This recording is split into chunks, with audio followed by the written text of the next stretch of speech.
Sa atin pong kasamang pari na nakikiisa sa ating pagdiriwang ng banal na misa ngayon, Father Choi, mga nagmamahal, deboto ng ating inang si Maria, mga kapatid sa ating Panginoong Heso Kristo, magandang umaga po sa ating lahat. Magandang umaga po, Father. Nagpapasalamat tayo sa Diyos para sa patuloy na pagbuhos ng kanyang biyaya, lalo na para sa mga nagsisikap na makasunod at makapaglingkod sa Kanya. At alam nating lahat, hindi biro ang magsikap na sumunod at maglingkod sa Diyos. Yung tipong ikaw na nga ang naglilingkod, ikaw pa ang bubunot sa sarili mong bulsa para panggastos sa mga pangangailangan ng kung saan man tayo naglilingkod. Maaring sa isang samahang pangsimbahan o maging sa mismong simbahan na ating pinaglilingkuran. Na para bang dahil tayo ay voluntaryong naglilingkod, wala tayong tinatanggap na anumang mga parangal o papuri o pasasalamat. Kung minsan nga, di ba, ikaw na ang naglilingkod, ikaw pa ang sa katapusan lalabas na masama.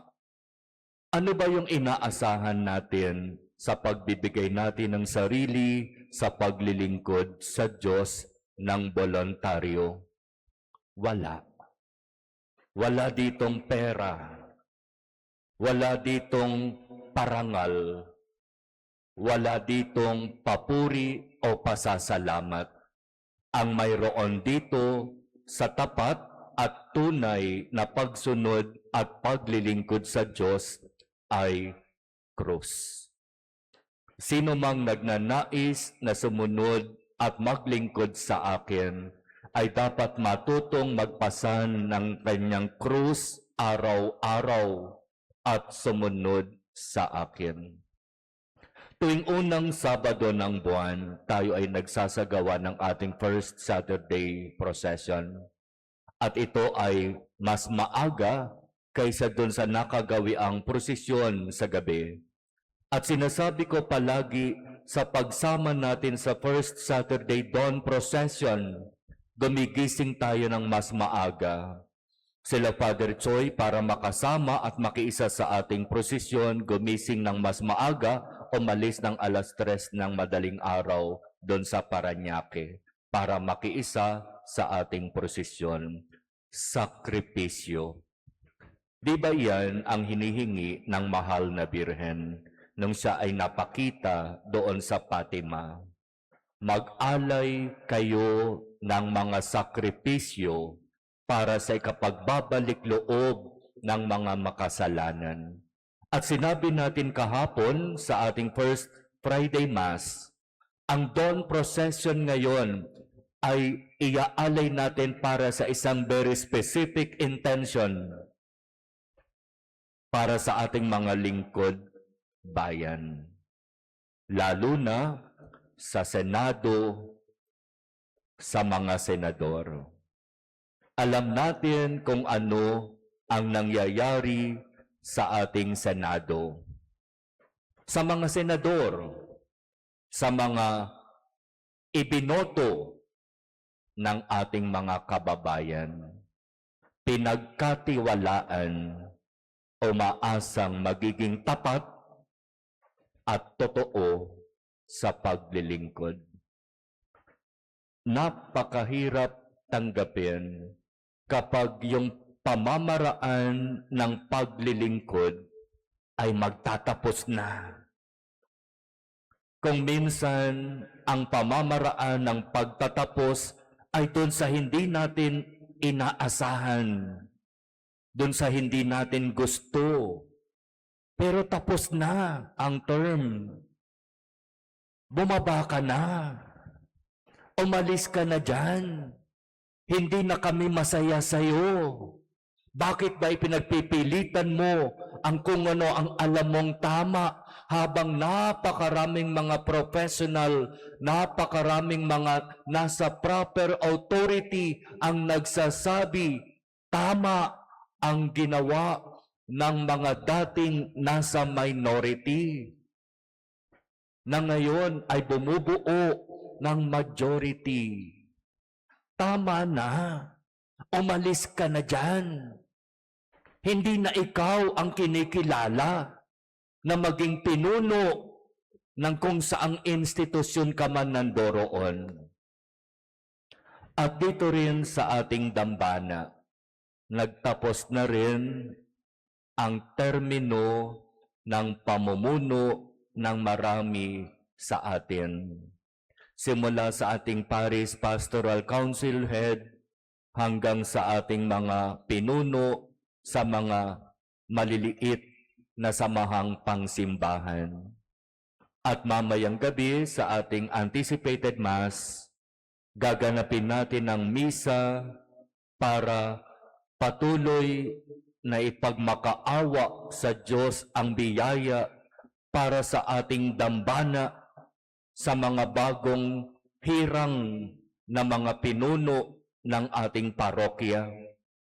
Pagkatapos ng misa, matatanggap ninyo ang inyong sulat na nagsasabi, ikaw ay hinihirang para mamuno sa ating dambana.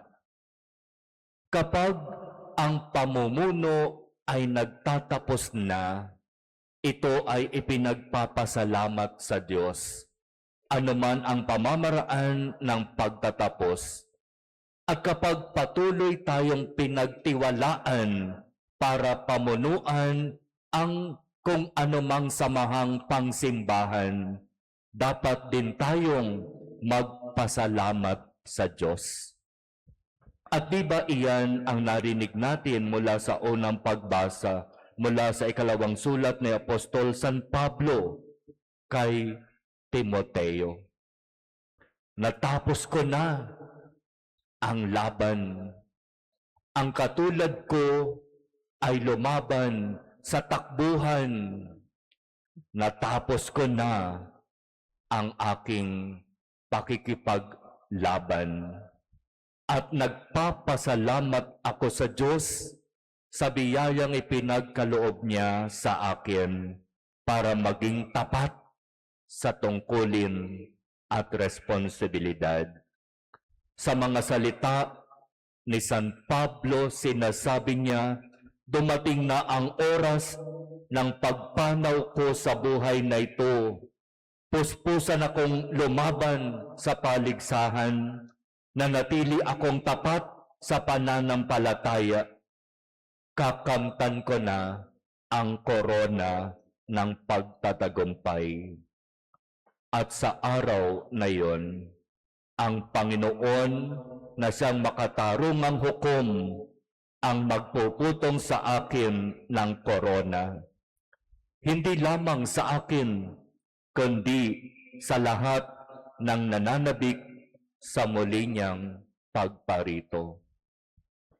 Kaya ipagpasalamat natin sa Diyos na kahit papaano sa dami ng maaaring piliin para mamuno sa kanyang simbahan, ikaw ang pinili. Salamat, Panginoon. Hindi man ako karapat-dapat, pinagkatiwalaan mo ako. At sa muling pagtitiwala na ibibigay ng Diyos sa atin para sa panibagong termino ng paglilingkod, maraming salamat, Panginoon. Hindi man ako naging karapat-dapat sa huling posisyon na ibinigay mo sa akin. Humihingi ako ng tulong at biyaya sa iyo na itong panibagong pagkakataon na ito ng paglilingkod ay maging punong-puno nawa ng biyaya para sa akin, para sa samahan na aking paglilingkuran at para sa aming dambana. Salamat, Panginoon, sa panibagong biyaya.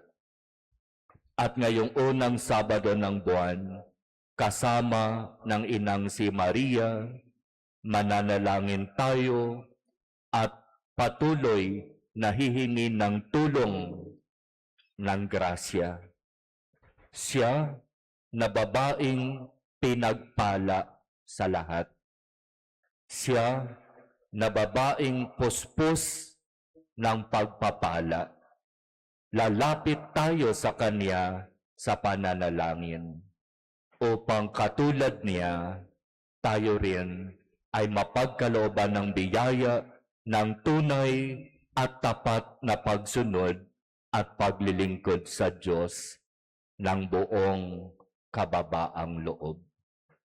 At katulad ni Maria, ang maging layunin nawa natin sa ating paglilingkod ay ilapit ang lahat, hindi sa akin, hindi sa kung kanino paman, ilapit ang lahat patungo sa Ama.